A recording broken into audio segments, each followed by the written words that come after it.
Hello, my name is Lily and I'm from the Customer Thermometer support team. Today I'm just going to show you how to use the report by date report.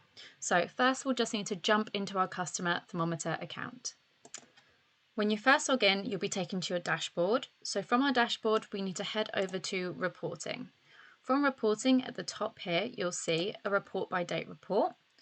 And once that's opened, you'll be able to see you can select a specific date range. So if you wanted to look at a date range of the previous month, this would be a great way to have a look at that report. So you'd pop in your date range from the drop down.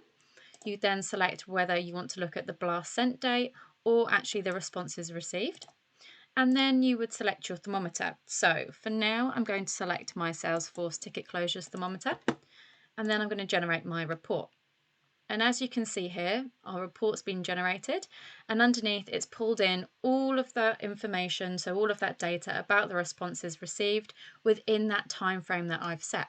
So we have all of our usual graphs at the top here, and then we've got our little breakdowns and our geolocation at the bottom, and then our percentage split by response type as well at the bottom here.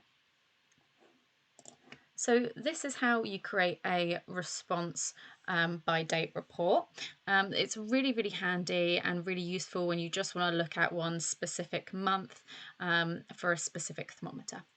You can also export this and print it or save it as a PDF, and that's it.